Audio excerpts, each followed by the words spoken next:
Alrighty. Here we are. The vision. To you. Grab a drink, settle in, because we're going to have a yarn for a little while. Cheers. Cheers. Cheers. This bad boy back here, the Vision Vh16 Bunk van. So it's no secret, we had a marvel last year, 21.6, yeah, a bunk van that we did our lap in, which was sick. We took that all over the country. It was amazing. We loved it. We sold it with our vehicle when we got back. And then we were chatting with the guys from Vision, and it all just sort of came about that there was some people in Broome that needed some work done, or wanted some production work done, and then we were talking to Vision about potentially going to do the Gibb River Road one day, and that all just sort of coalesced and managed to work, which was really cool. So we were lucky enough to be given the Vh16 bunk van by Vision to take away on this trip, along with their Isuzu D-Max tow vehicle, which is ARB, all the fruit, lifted airbags, ARB link system, bull bar up front. It's, yeah, a sick thing. Absolutely sick vehicle. So we have taken that now, how long have we been away? Nearly 2 months. We literally got in the car and punched it day after day from Queensland all the way to Western Australia, pretty much. We didn't even do like a little trip at home first just to like, you know, introduce ourselves to the van. We just like literally got in the car and drove. Which in hindsight wasn't like, I suppose it's not that it wasn't the worst thing in the world, no, but we definitely were challenged, right? But we had to get to WA. We had a time pressure to get there for a certain project that we were doing. We left late because of being delayed on a project we were working on the Sunshine Coast. A whole bunch of stuff led to that.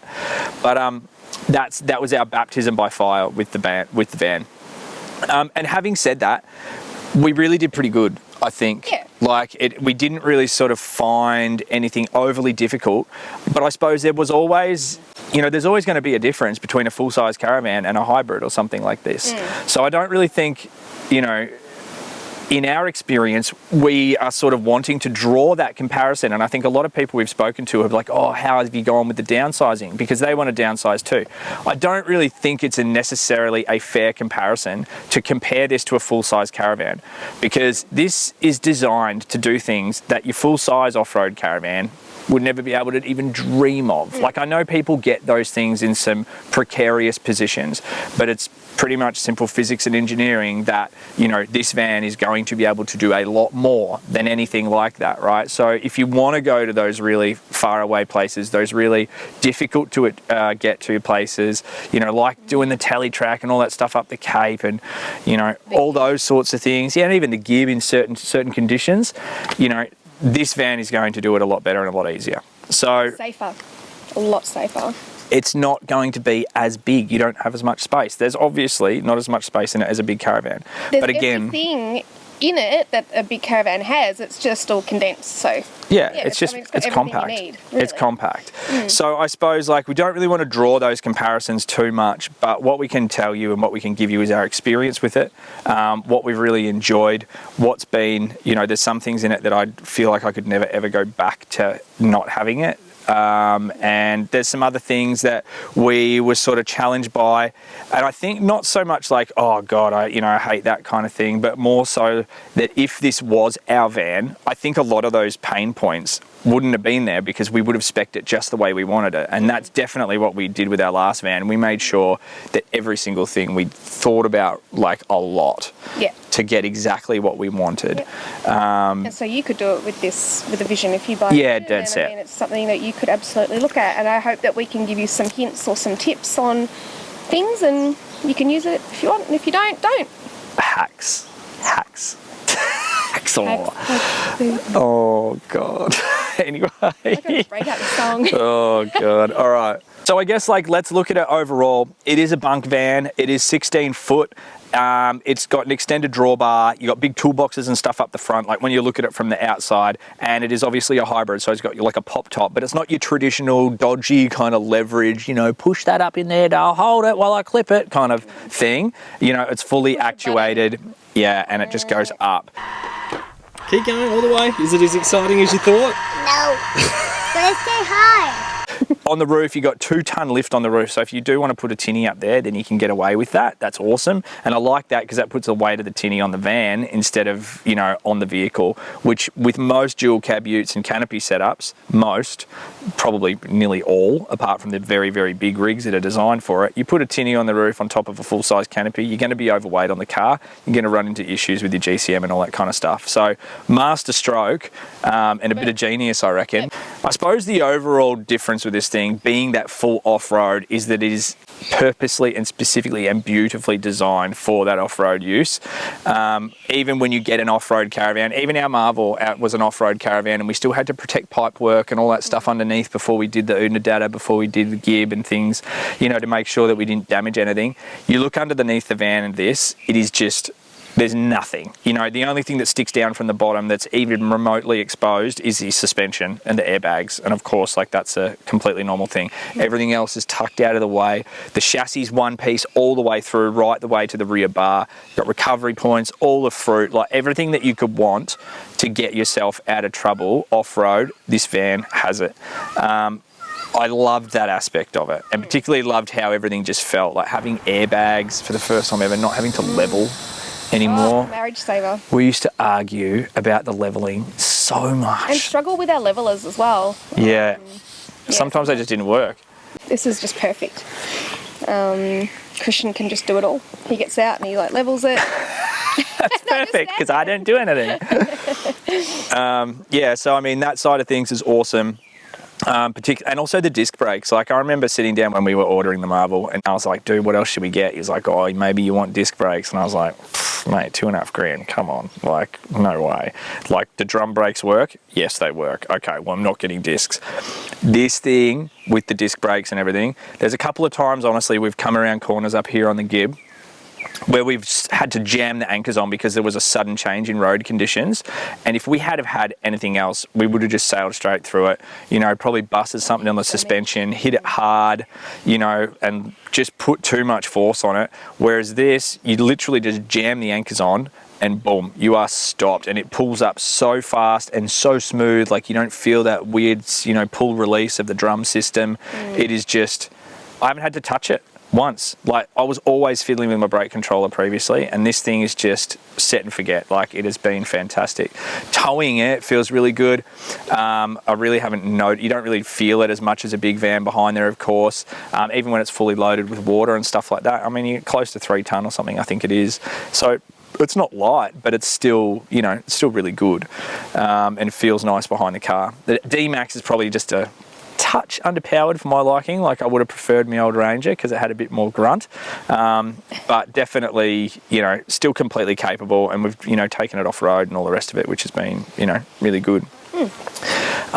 So that's sort of like the overall on the outside. Like, you've got the lift, you've got a little pop out awning. We used that probably, I reckon, a bit more than we would of our normal awning, the old one, simply because it was easy. You just wind it out. If there's no wind, you can have it out in half a minute, you know, like, and you don't have to muck around too much with that.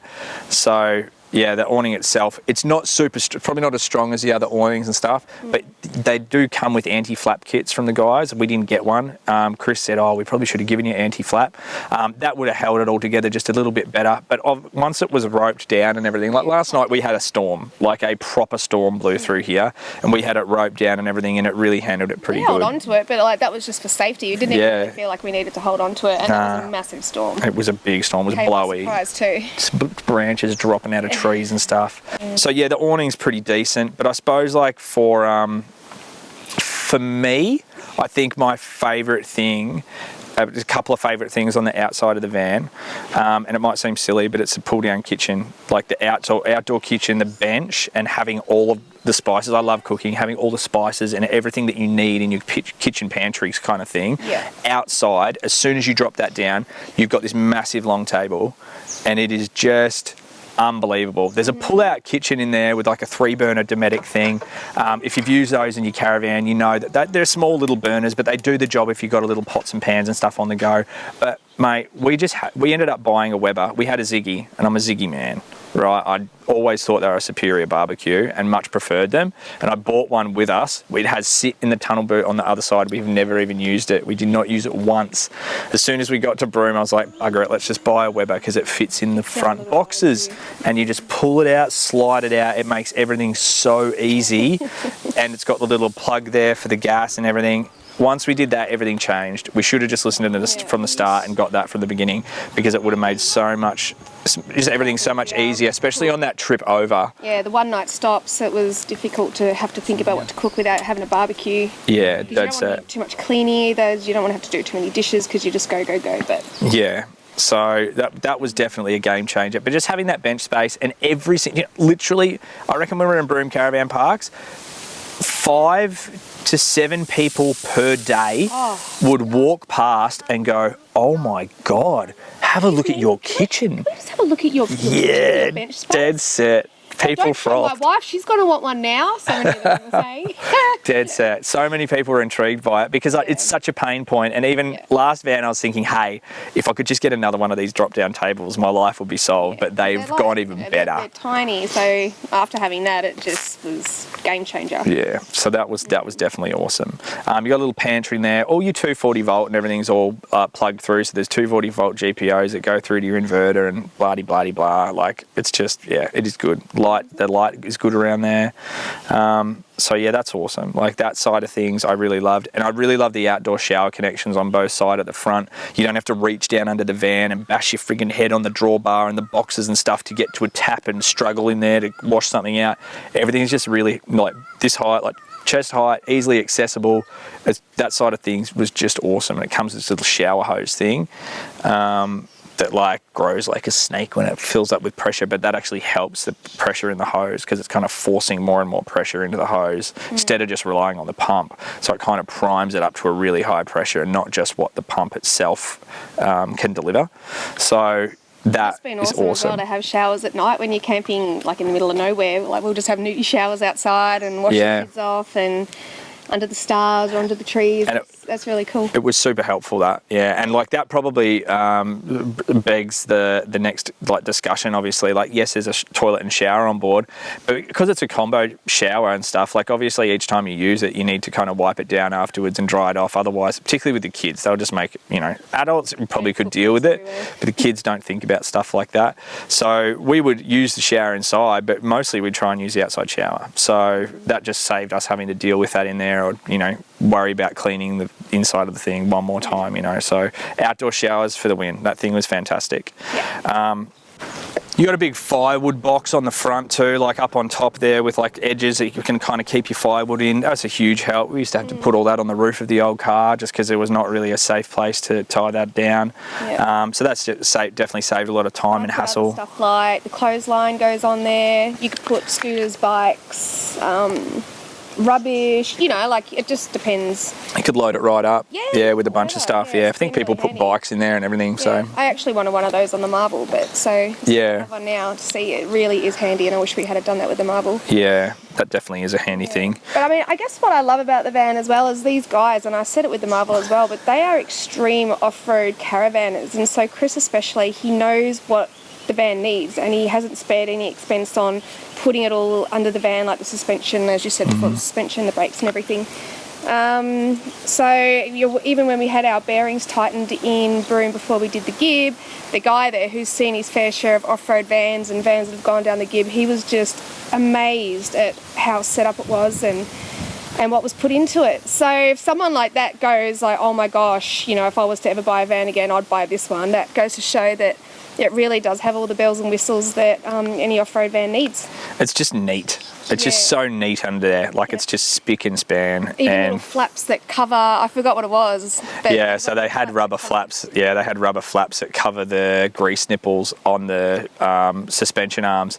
And he's like, oh my God, that's a fantastic idea. Who thought of this? That's a fantastic idea. Why don't they do that? More of that, because they get smashed by rocks and stuff like that, obviously, and then you can't grease the suspension anymore. So, just little things like that. Yeah, he was frothing on it, actually. Good work, Chris. Yeah, good on you guys. Good on you. Team vision for the win. Yeah, the outside, I mean, when we talk about storage outside, like there's a 95 litre fridge that you can slide into the slide out. That's absolutely necessary. You've got a small 120 litre fridge inside, but realistically, the 95 litre, you know, you fit the bulk of your frozen goods in there if you're going to go off grid for a long time. You need that extra fridge space, you know, especially if you want drinks and stuff. We even ended up with a separate esky. You would probably not need that if we had our fridge in the car previously, and we just got used to having a lot of fridge space inside the van and a lot of fridge space inside the car, and that was all our drinks and all the rest of it. So when we've moved to this, we're like, okay, well, how can we kind of recreate some of that flexibility with only having a ute with a tub? And so we opted with the esky for that this time, and that was really useful. Like we probably could have made do, to be honest, but we just would have had to, you know, sacrifice some things with as far as how many cold drinks you carry and stuff like that, which is... If you're big drinkers, then you'll be fine. Yeah, but we're big drinkers. So it was something that we're just like, okay, well, at least if we got lots of cold tins, you know, you can just kind of carry that esky around wherever we want. We don't have to worry about it. So, but the fridges themselves, the RB fridge that we were using, the 95 litre, was awesome. Like, it was really cold. Freezer space. Yeah, we had heaps of freezer space in it, and that was really needed when we were up here on the Gibb. We've still got food now, so we've got frozen meat now, and we're 13 days in or something like that, I think. So, and if you keep your vegetables and stuff in containers in the little fridge, then they last a lot longer. So I've still got heaps of fruit and veg still. Yeah, so that's been good. Inside is... you've got like the standard... Yeah. Everyone's amazed when they stick their head in. They're like, whoa, this is actually really roomy. Yeah, you've got a lot of height in there because of that rooftop. The pop top is awesome like that. Yeah. Basically, I suppose the difference for us was we have the 2 bunks for the kids, obviously, and then you've got an east-west bed. We always had north-south, and we were worried about east-west. There was some benefits to east-west. Yeah. And I wrote it off. Yeah, I wrote it off to start with. I was like, oh God, this is hard. But after a while, like having, especially in the heat, you right, buddy? I'm just right in the sun now. It's so hot. In having the windows either side of the bed was lovely. Like literally as the rain's falling, as the rain is falling, your head is right there looking back out the window. Stars. Yeah, and it's like no rain came in. We even had the window open full, no rain's coming in. It just sort of manages to sort of fall around, and you know, it's not an issue with anything like that, which was really cool. Yep. And I loved having those there because you just sort of feel very isolated from the outside world with the north-south. Particularly, like, we hardly ever opened our front window. Like, it was so rare, and even rarer to sleep with it open because water would come in those windows if it did rain, because like it was always like a bit of an angle on the front there, whereas these ones, I didn't have any issue falling asleep with it, and it was right there. Like, if you had to close it, you just like reach up and job done. The mattress itself is like memory foam mattress. Like, it's probably one of the most comfortable caravan mattresses. Really good quality mattress. Yeah. So, which in turn, like, it's really amazing on one side of things, but on the other, like, trying to get the sheets in at the corners, like where the walls are, being such a good heavy mattress is hard to make the bed. So not my job. That was Kate's job. Thank you, Kate. Taking one for the team. And you got fresh, clean sheets. So, and then on the other hand, like, the bunk beds on the kids used to be such a mission to make them, but now they're really easy because it's all so open. Yeah. So that was, you know, that's the bonus. And the bunks are huge, actually. Like, compared to the old van, they're a lot bigger, they're a lot longer, which means the girls have their own little storage spaces up at their heads and stuff, and like little hidey holes to keep things in, which is good. Yeah. Like teenagers, they'd fit no problem. An adult would fit on there. Yeah, an adult could sleep in it properly. And we've got room at the foot of their bed to put extra little bits and pieces, which is good. Yeah. Yeah, they love the bunks. They've got like their own little lights and USBs. Everything's got lights and USBs everywhere inside, which is good. One thing, like, there's like a little pull-out table that we used on occasion to eat inside, didn't we? Oh, yeah, and that just tucks away under our bed, and then like you pull it out and then up, and then you've got like a table for 4. Yeah, that actually, that was a godsend, because sometimes we just like, oh God, I can't be bothered getting the table out tonight, and you just kind of pull it out Yeah. Oh, tuck it away. Or put Happy the kids days. in there to eat and watch it. Yeah, exactly. Like kids would eat it a lot, or they'd just have activities or do drawing on it or something like that when we needed them out of the way. So that was always good. There's like a bench couch there, and that's where all your battery system and everything is under that. But there's actually quite a lot of storage in the van for something that's quite as compact as what it is. And the drawers, it has a different look to it, right? Everything's aluminium, right? It is slightly more industrial and aesthetic, more utilitarian than the typical sort of, fancy 2-pack cupboardry, cabinetry and all that kind of stuff.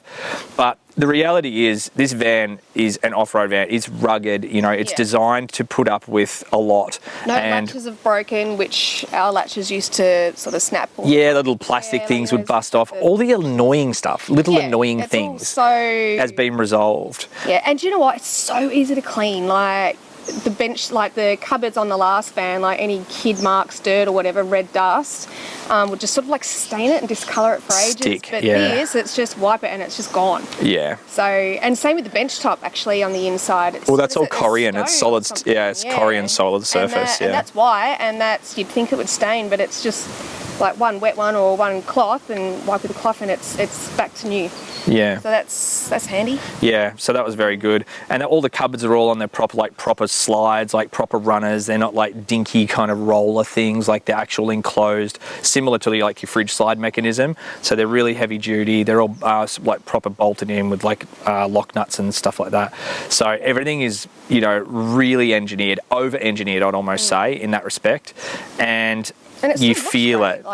You feel it and you notice it because it doesn't muck up. The things don't go wrong with that sort of stuff, and typically they do. So all that was really decent. I can't, again, the thing that I struggled with in there that was difficult for me, and this is something that we would have resolved if it was our van and we ordered it, was the GPOs and stuff like that. I would have loved more 240 volt outlets, but I put them all through the last van. They were just everywhere, and that's definitely something that I would have really I would recommend too. Just make sure you get some more GPOs around under the television and stuff like that, places where you typically would have 240 volt devices and things. Aircon, we didn't have any aircon. And obviously it's been 40 degrees up here every day, man. And you do get breeze through the van. You have the flaps up the top that all open up and everything, and you do get a good breeze through the van.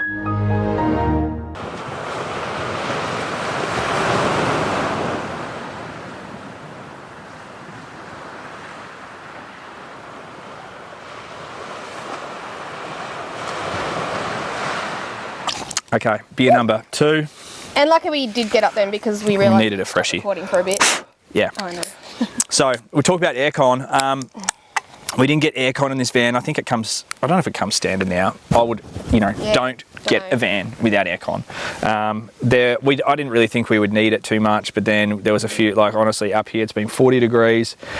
It has been hot, and there are times when I would have begged for an aircon because it just wasn't getting cool at night. It was staying 32 degrees at night, and that's not comfortable to sleep in, no matter where you are. Like there's been a electric blanket on in your bed because it's it's just the standing heat in the air up here. Yeah. So definitely would run aircon, but again, that's not a negative on the van. All of the other models that I've seen that have aircon, I think just this one for some reason didn't have it. So I would definitely get aircon with the van.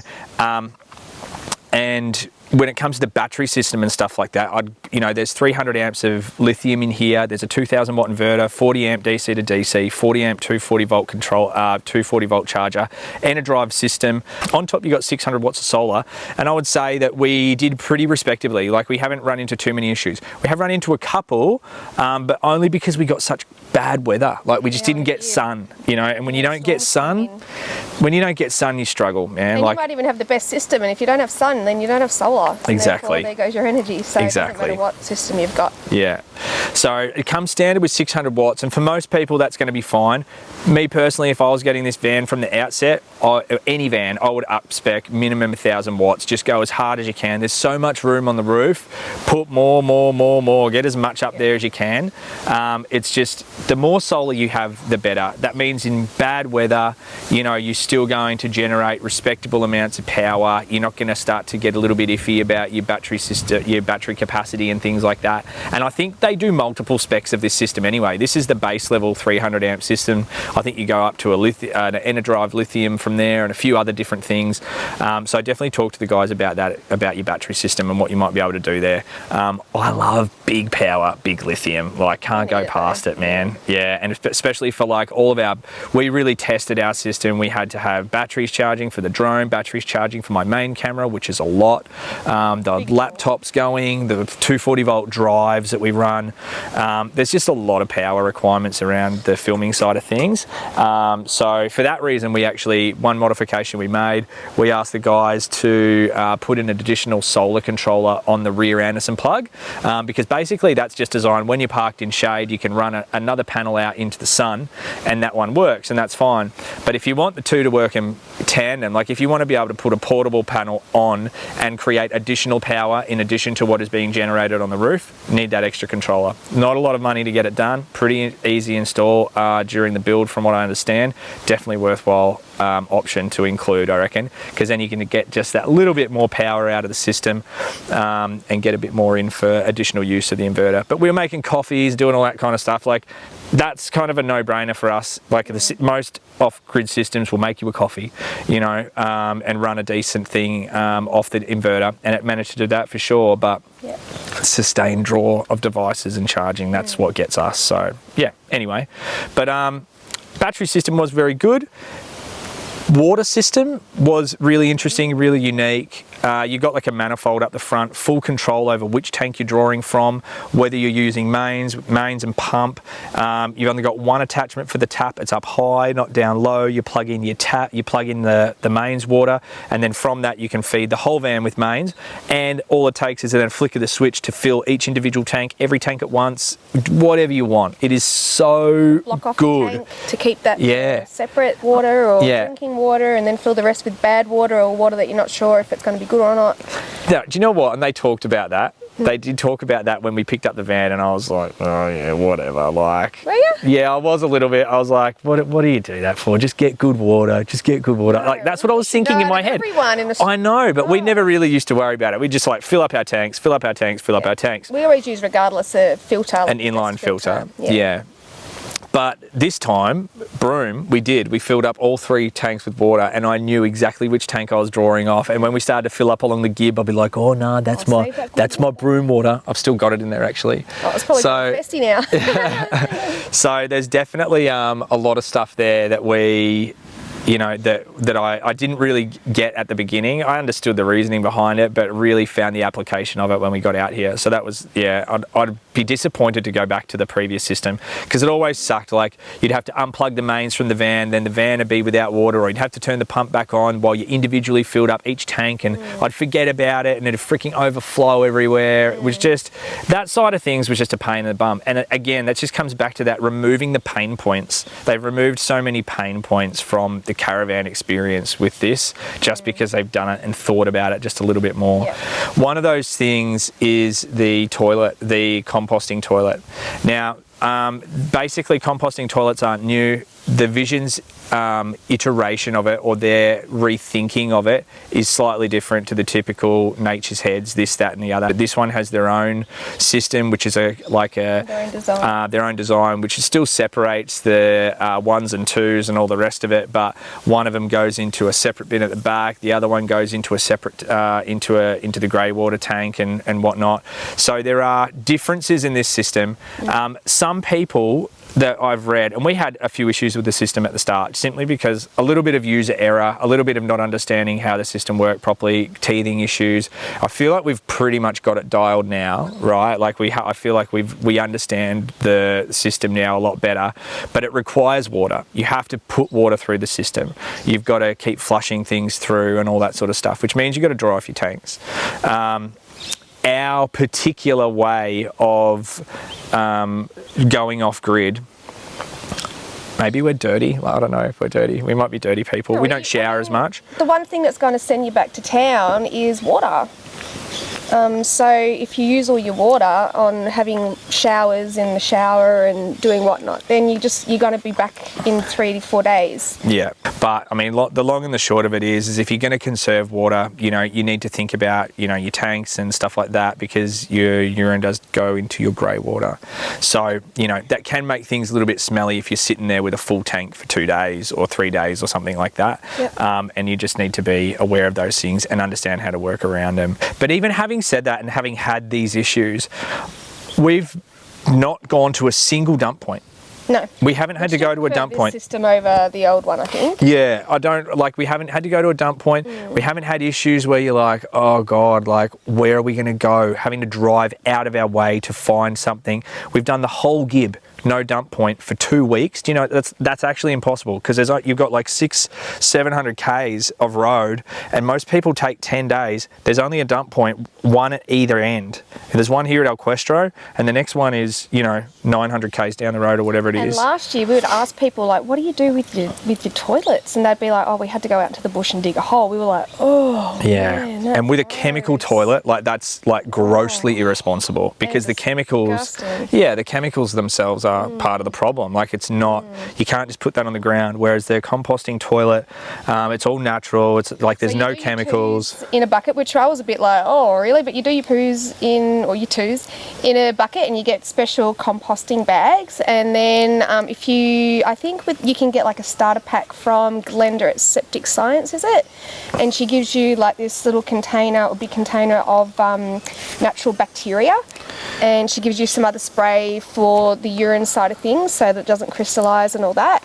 And honestly, and you got to buy some peat, like, you know, that dirt that's mixed with coconut peat. Just normal peat moss. And all you do your toos, you put some bacteria on it, and then you cover it with dirt, and it just eats away the poo, and happy days. And it doesn't smell. It doesn't smell. Amazing. Yeah, it doesn't smell, because what they've got is they've actually got like a SOG system, or basically one of those like an extraction fan based system that pulls air through that receptacle and then pushes it through a charcoal filter and dumps it at the back of the van. So there's a little 12-volt fan constantly spinning in there, just sucking all those smells through, and you don't get any. Like, I swear to God, I reckon it smells more when you go to a public toilet and sit on the dunny, or sit on one at home, because like all the smell comes out of the toilet, whereas this one just all sucks away your embarrassment, which is good. In a small van, man, you don't want to be smelling everyone's stuff. And I seriously, in our old van, I'd be like, Kate, shut the door, put the fan on, shut the door, don't do it to us.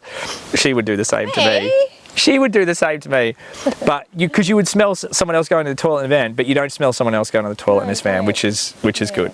So yeah, mixed bag from us on this toilet system, but you know, it's definitely, I think it's better than the cassette-based system. There's just some quirks that you gotta get used to and find the workarounds like we did. So, but yeah, again, couldn't have done a trip this long without it. And also with this van, I think a lot of hybrids, they don't actually have a toilet and shower on board, combined or otherwise. You have to have like an outside thing.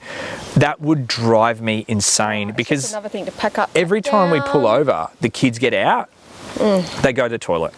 And then we drive 5 minutes up the road, and the kid that didn't get out to go to the toilet, we're like, oh, I need to go to the toilet. So then we pull over again. We get the kid out, we go to the toilet. And then someone else might need to go to the toilet. The story. Won't bore you with the details of my frustrations. But that basically, we've always used that thing on the road, and you just stop, it's in there, it's ready to go. No fuss, which is so good.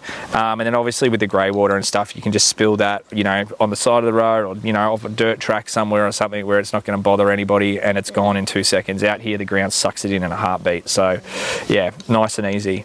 But I think, what else are we talking about? I think that's about it, really. Like, we've covered the toilet, we've done all that, outdoor kitchen, like lots of storage. The tunnel boot's huge, there's so much space in there. And the storage under the bed, like, and under the van, is like 2 other huge compartments for more storage. It's just storage for days. It's so crazy to think how they fit it all in such. You look at the van, and then like you look at all the storage and the bits and the bobs that they've managed to turn into like usable space. It's just incredible. And the instant gas hot water. Yeah, that saves so much gas. We used to have to, if we wanted hot water, we'd have to think like at least half an hour before we'd need the hot water to turn the gas on. Yeah, and you might only need it for dishes, and so you'd have to literally wait 45 minutes, burn all that gas to heat one 12-litre container, and then you'd only need 3 litres, you know, of really hot water. Like the amount of cold showers I'd have because I didn't think ahead to put on the gas. Yeah, exactly. So definitely that saves so much gas, and that combined with the Weber, like those little gas bottles in front there have lasted so much longer than what we would previously have experienced running the Ziggy and the other gas hot water system. And they're all concealed in that front box too. So, yeah. Along with 2 jerry cans. Yeah, the jerry cans. I do like the fact that that's all concealed in there. It's really helpful. Streamlined and acts as a bit of a stone shield as well, which is good. Yeah. Mate, I think that's honestly about it. Like that's real. Oh, there's an outdoor sink on an outdoor kitchen and stuff like that. That's not plumbed to the grey water, and I was a bit bummed on that to start with. I was like, oh god, that's a pain in the ass. But it's actually kind of good as well, because it means you're not filling up your grey water tank when you're stationary. It means the water from your sink, you can kind of really get messy with it and dispose of it quickly rather than letting it sit. You know, that's actually been more of a help than a hindrance, to be completely fair. As far as downsizing from a big van to this, we've talked about it. I was like, would you get one of these? And the only real for around home and stuff like that, we're like, man, this would just be so easy, right? And it's so compact. You know, it's just, you don't have to have like a huge vehicle to tow it. A lot of it makes so much sense to us, and it's definitely something we consider. I think if I was doing like another big lap, I think 16 foot would probably just be a little bit small for us, just because I needed more space for a big computer, things that most people don't have, but I needed like a full office setup in that van sometimes that just took over a whole area, and I didn't want anyone to disturb that area for, you know, 3 days, 4 days at a time sometimes. That wouldn't have been possible in that van. It would have been a pack-up sit down. So there's a few things that, like, for me, like the kids are right there, you know, like there's our bed and then the kids are like butted up against our heads. So for me, there's no separation for the kids. So even when you put them to bed, like you either have to be outside or you have to be on your bed until they fall asleep, you know, just being quiet. There's a lot of these ones going on. No, there isn't. There's only a little bit of those ones going on. You find a way. Where there's a will, there's a way. So look, it didn't completely kibosh the romance side of the trip, but it was definitely difficult in that respect. But where there's a will, where there's a willy, there's a way. Oh, he has a willy. What a joke. Anyway, on that note, would we get one of these vans? Yeah, I probably would. But yeah, I'd want to spec it from the beginning. But I've also, like, admittedly, I've seen the Vision Bunk van, and mate, that thing is the duck's nuts. And I think, like, honestly, I like the bigger caravans and stuff like that. Don't mind a bit of weight. It is. It's huge, but I don't necessarily need to go to as many crazy places as what, you know, someone who would get one of these would. But you'd go anywhere with this. You'd do it easier, you'd do it cheaper. I mean, fuel economy's been so much better towing this van. I shudder to think what ours would have been. Yeah, but yeah, no, we'd definitely get it if we were to now stay at home and do, you know, like tops a month away here or there or whatever, you know, like that's definitely doable. And it's been fine, like don't get us wrong, like been away for 3 months and it's done the job. It's been great. It's given us this, I feel like we've only just gotten it now, but I feel like we've only really just come, like our pack up and set down times are heaps faster now. Yeah, it's really like easy. For some reason easier than the Marvel used to be. Yeah, I feel like we just got it dialed real quick now, and it's not a bad pack up. But yeah, there we go. Anyway, we've got to go. We've got a big day today. We're just about to go up in a chopper with the kids. I hope they enjoy it. It's going to be good fun. Did we say that where we are? We're in our Crestro at the moment. We're in our Crestro. At the end of the Gibb. So we've done our Gibb trip and now we're at the very end. It's been sick. It's too hot to do any of the gorge walks, so we thought we'd just get a helicopter around. Anyway, we're going to go do that. Yeah. So if you got any questions, hit us up in the comments or chuck us a message, whatever, and we can chat to you online. Yeah, but answer any questions you have, good, bad, whatever. The boys have done a good job. Yeah. The boys and girls at Vision have done a good job with this one. Yeah. And if you're interested, you should come check it out. Sunshine Coast as well, which is a really important thing. Aussie. Oi, oi, oi. Yeah, I went to the factory. They're good guys up there. Yeah. Anyway, we got to go. Okay. Have a good one. Cheers. See ya.